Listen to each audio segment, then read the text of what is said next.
மகாராஷ்டிராக்கு வந்து first day எடுத்த mini vlog இது. ட்ரெயினை விட்டு இறங்கி வீட்டுக்கு வந்ததும் வீடு பார்த்தீங்கன்னா பயங்கர டஸ்ட்டாக தான் இருந்தது. இவ்வளோ டஸ்ட்டாக இருக்கும் அப்படி சொல்லி நான் நினச்சி கூட பார்க்கல. ஸோ டே ஃபுல்லாக உட்காந்து அதை க்ளீன் பண்ணிவிட்டு நைட்டுக்கு மேலே மார்க்கெட் சைட் போகலாம் அப்படி சொல்லி கிளம்பியாச்சு. ஃபஸ்ட்டு சூப்பர் மார்க்கெட் தான் போயிருந்தோம். அந்த மாதத்துக்கு தேவையான கொஞ்சம் மளிகை சாமான்லாம் வாங்கிட்டு இருந்தோம்.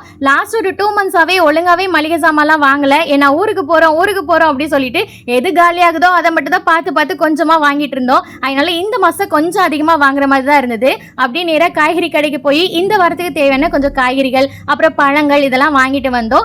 இன்னைக்கு பர்த்டே செலிப்ரேட் பண்ற தாரணிகாக்கு இனிய பிறந்தநாள் நல்வாழ்த்துக்கள். அப்புறம் ட்ரிஷானுக்கும் ஸ்கூல் ரீஓப்பன் ஆகுறதுனால அவருக்கு புதுசா லஞ்ச் பேக் வாட்டர் பாட்டில் இதெல்லாம் வாங்கினோம். வீட்டில் மாவு எதுவுமே இல்லை, அதனால ஹோட்டல்ல போயிட்டு அப்படி நைட்டு டின்னர் வந்து சிம்பிளா சாப்பிட்டாச்சு. இனிமேல் நாளைக்கு தான் மாவெல்லாம் அரைக்கணும். ரொட்டீன் லைஃப் ஸ்டார்ட் ஆகும். அடுத்தது எப்போ தமிழ்நாட்டுக்கு வருவீங்கன்னு கேட்டிருந்தீங்க. அடுத்தது கிறிஸ்மஸ் செலிப்ரேட் பண்றதுக்காக டிசம்பர் மாதம் ஊருக்கு வருவோம். தமிழ்நாடு விளாக்ஸ் தான் நிறைய பேர் மிஸ் பண்றதா சொல்லியிருந்தீங்க.